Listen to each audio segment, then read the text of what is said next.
नमस्कार. मी कनिष्का सुनील पाटील उमराळे तुमच्या समोर ज्येष्ठ साहित्यिक प्र. के. यात्रे यांच्या बालपणातील एक प्रसंग वाडा आण्याला गोडे या लेखाचे वाचन करून दाखवणार आहे. मी लहान होतो, असे 10-12 वर्षांचा. खेडेगावाच्या इंग्रजी शाळेत दुसरी इयत्तेत शिकत होतो. आमच्या गावापासून 2 मैलांवर माझे आजोळ होते. आजोळ म्हणजे आईचे माहेर हे सांगायला नको. आजोळी आईचा थोरला भाऊ मामा राहत असे. मामाची उमर काय त्यावेळी कोणास ठाऊक, पण त्यांचे केस आणि मिशा मात्र पिकून गेले होते. मला ते आपले म्हातारेच वाटले. लहान मुलांना सर्वच माणसं म्हातारी वाटतात, नाही का? मामा आपल्या घरी फारच कमी राहत. त्याचे कारण म्हणजे माझे बाबा फळणी खात्यात नोकरीला. त्यातून वर्षातून 10 महिने ते फिरतीवर असत. वडील बाहेरगावी असले की मामाचा मुक्काम आमच्याच घरी. आणि वडील फिरतीवरून परत यायच्या आदल्या दिवशी मामा आपल्या गावी हमखास पसार झालेले असायचे. मामाचे आणि वडिलांचे काहीतरी बिघडले होते, कोणाच ठाऊक, पण काहीतरी बिघडले होते खास. मामा वडिलांसंबंधी फारसे बोलत नसे, पण कधी बोलायचे तेव्हा मात्र चांगले बोलत नसे. मूर्ख आहे तुझा बाबा, मामा पिढीचा झुटका देत मला कधी कधी म्हणायचे. माझे त्याने ऐकले असते तर आज तो मानंदार असता या गावी. असा 12 रुपयांवर भटकत नसता फिरत उन्हात त्या फिरती पाठी. मामाचे हे बोलणे ऐकून मला राग यायचा नाही, वाईट वाटायचे. डोळ्यापुढून कितीतरी चित्र सरकायची माझ्या. खरेच जर वडिलांनी मामाचे ऐकले असते तर आज मला वडिलांपेक्षा मामांबद्दल भलताच आदर वाटायचा. गावातल्या इनामदाराच्या दगडी वाडीतून जाताना जेव्हा मामा मला अभिमानाने सांगायचे, थोडके चुकलो, नाहीतर या इनामदाराच्या आईने मला दत्तक घेतले असते आणि मी या वाड्याचा मालक झालो असतो, तेव्हा मला त्यांच्या चेहऱ्याकडे पाहताना एखाद्या थोर इतिहासाच्या पुरुषाकडे पाहण्याचा भास व्हायचा. एकदा मी आणि मामा बाजारातून चालत होतो तेव्हा एका ठिकाणी बरीच अशी गर्दी जमलेली दिसली. गर्दी दिसली की मामा सर्वांना त्या दोघांना म्हणून समजा. आम्ही वाद काढत आत शिकलो. पाहतो तर एक गाडीवाला मुसलमान लिलाव पुकारित होता. त्याच्या अवतीभोवती बरेच तोडके मोठे सामान पडले होते आणि शेजारी पांढरे घोडे बांधले होते. लिलाव म्हणला की मामांना आधीच दूर यायचे, मग खिशात पैसा असो तर नसो. त्यातून ते घोडे पाहिल्याबरोबर तर मामाचे डोके फिरून गेले. मामांना घोड्याचं फार नाद. आपल्या इतकी घोड्याची उत्तम पालक फक्त बंदोबांच्या खेंडेराव गायकवाड यांना होती असे ते म्हणत. 8 आणे 1 वार इंदुराजे महाराजांचे पंचकल्याणी घोडे 8 आणे, तो मुसलमान पुकारित होता.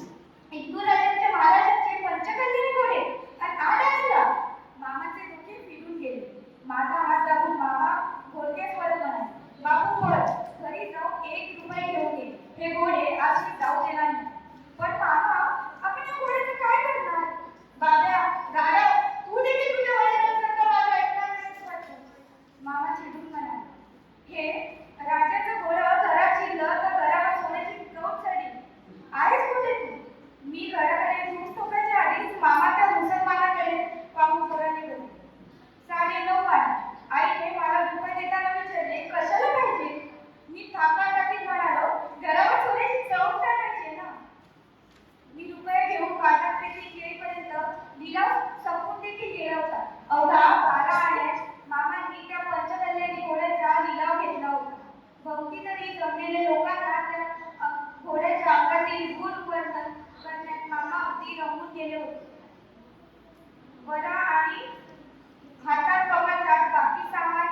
मामांनी एक भयंकर शिवी देऊन असा तांडव मांडला की त्या सोटीच्या त्याच्या पाठीवर घोडे एकदम चमकून पुढे धावले. म्हणून हातपाय देखील सोडून मी बाजूला झालो आणि मग वरून पाहतो तर काय, डोळे एकदम गरगरून फिरून घोड्याने आपले अंग जमिनीवर टाकून दिले ते कायमचे.